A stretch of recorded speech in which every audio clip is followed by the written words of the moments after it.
Eh, Hola, buenos días, tardes o noches.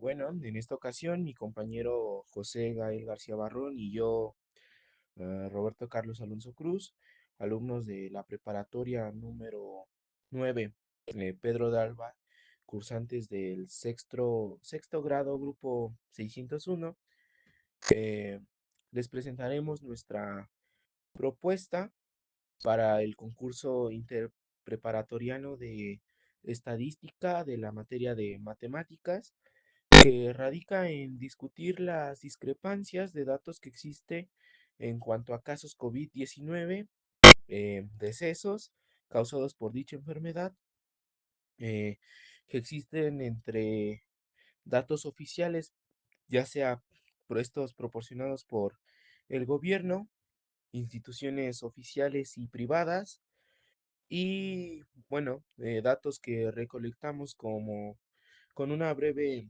investigación por nuestra parte. Eh, Compararemos y explicaremos cada uno de los datos que pues a continuación se les mostrarán, y finalmente daremos una breve conclusión de acuerdo a la información dada. Bueno, para dar inicio a este breve proyecto.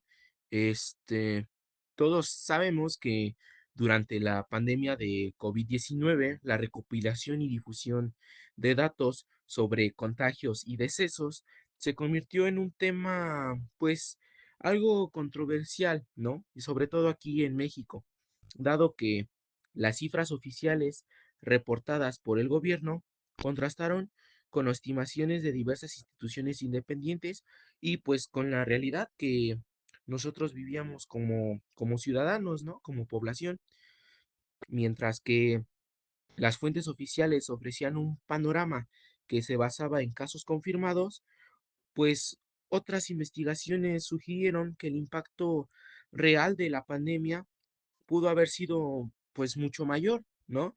Debido a factores como el sobreregistro, la falta de acceso a pues a pruebas COVID, ya que no se contaba con las suficientes para enfrentar dicha pandemia, y la desconfianza en el sistema del sector salud.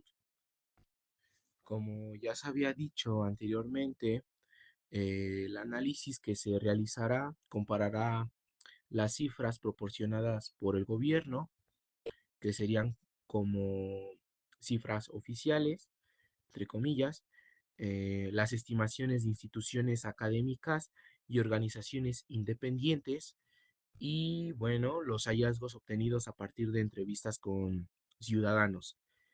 A través de esta comparación, buscamos comprender la magnitud de la pandemia en México y la importancia de considerar múltiples fuentes para una evaluación más precisa del impacto que tuvo dicha pandemia aquí en México. Según datos dados por el Gobierno de México a través de la Secretaría de Salud y Consejo Nacional de Ciencia y Tecnología, el CONACYT proporcionó información oficial acerca de los casos confirmados y defunciones del COVID-19. Según el tablero de datos, hasta mediados del 2022, el país registró más de 6.44 millones de casos confirmados y más de 326.000 fallecimientos. A mediados del 2023, estos datos aumentaron a 7.630.355 casos confirmados y 334.336 defunciones. También el gobierno, con estas estadísticas, no solo nos daba los casos de defunciones o confirmados de este mismo, sino que también, a mediados del 2023, se pudo ver los casos negativos del COVID-19, los cuales fueron 11.638.237. Los sospechosos, los cuales fueron 830.243. Los recuperados, los cuales fueron 6.885.378. Y los activos hasta ese momento, los cuales eran 3.558 casos. Sin embargo, todos estos datos incluían los casos confirmados mediante pruebas de laboratorio, lo que significaba que muchas infecciones y decesos quedaban fuera de las estadísticas oficiales. Además, el acceso a las pruebas de diagnóstico en México fue limitado a comparación en otros países, esto dificultando el registro preciso de esta información. Debido a esto, el gobierno tuvo que implementar diferentes estrategias para mejorar la eficacia de las estadísticas del COVID-19. Uno de estos ejemplos podría ser Centinela, el cual consistía en una estimación basada en muestras de casos confirmados para proyectar la situación a nivel nacional. Sin embargo, este modelo fue duramente criticado por su falta de precisión al no reflejar adecuadamente la magnitud real de la Ahora bien, pandemia en estimaciones de otras instituciones independientes presentaron cifras que superaban significativamente las reportadas por el gobierno, basándose en metodologías más amplias y rigurosas. Ejemplo de esto es el Instituto Nacional de Estadística y Geografía, INEGI, el cual reportó que el número de muertes asociadas por el COVID-19 era mucho mayor al registrado oficialmente. Según sus datos, hasta finales del 2021 se habían registrado más de 460.000 muertos relacionados con la pandemia, lo que superaba en más de un 40% las cifras oficiales. Este organismo se basaba en actas de defunción y registros administrativos para calcular el impacto real de la enfermedad. Otro ejemplo de esto podría ser el Instituto de Métricas y Evaluación de la Salud, IBNE. Un estudio publicado en el IBNE de la Universidad de Washington estimó que el número real de muertos del COVID-19 en México podría ser el doble que el reportado oficialmente. Según sus cálculos, hasta el 2021 el país había registrado más de 600.000 muertos por enfermedad, basándose en análisis otras de exceso de instituciones mortalidad. independientes que también presentan cifras mayores por los decesos reportadas. El gobierno se encuentra en el Instituto de Métricas y Evaluación de la Salud de la Universidad de Washington. Estimó que el número real de muertes por COVID-19 en México podría ser más del doble reportado oficialmente. Según sus cálculos, hasta el 2021, el país habría registrado más de 600.000 muertes por enfermedad, basándose en el análisis de exceso de mortalidad. También la Universidad Nacional Autónoma de México. Investigadores de esta realizaron estudios epidemiológicos que indicaron que la tasa de letalidad de COVID-19 en México era mucho mayor que la reflejada en los datos oficiales. Además, estimaron que hasta un 30% de los casos positivos nunca fueron detectados debido a la Para baja no solo disponibilidad de comparar las pruebas. los reportes oficiales del gobierno y las instituciones independientes, mi compañero Roberto y yo entrevistamos a 50 personas para que nos explicaran cómo vivieron la pandemia y las defunciones que tuvieron en su familia. Gracias a esto, nos pudimos dar cuenta de que un 36% de las personas entrevistadas se les murió un familiar cercano. Y además de eso, nos pudimos dar cuenta de tres grandes factores que obstaculizan la buena formación de estadísticas de defunción del COVID-19.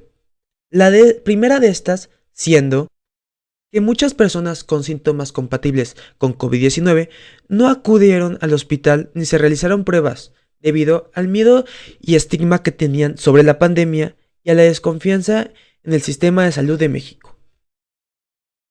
El segundo de ellos fue que en muchos certificados de función no mencionaban COVID-19 como causa de muerte. No sabemos por qué es, pero muchas de las personas entrevistadas tuvieron. Y por último, nos dimos cuenta también que las comunidades marginadas no tenían la posibilidad de ir a un hospital o a un doctor o tenían un desconocimiento muy grande sobre esta enfermedad.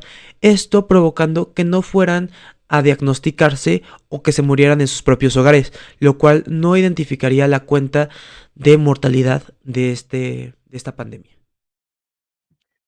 Para finalizar este pequeño proyecto, gracias a la comparativa que se realizó con los datos anteriormente mostrados, podemos afirmar que existe una gran diferencia entre las cifras oficiales, las estimaciones de instituciones independientes y la realidad percibida por nosotros como población.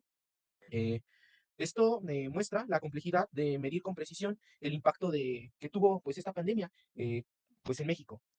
Factores como la disponibilidad de pruebas COVID, el acceso de servicios de salud y las decisiones metodológicas influyeron en la recopilación pues, de estos datos, ¿no? Lo que generó un sobreregistro significativo de contagios y fallecimientos.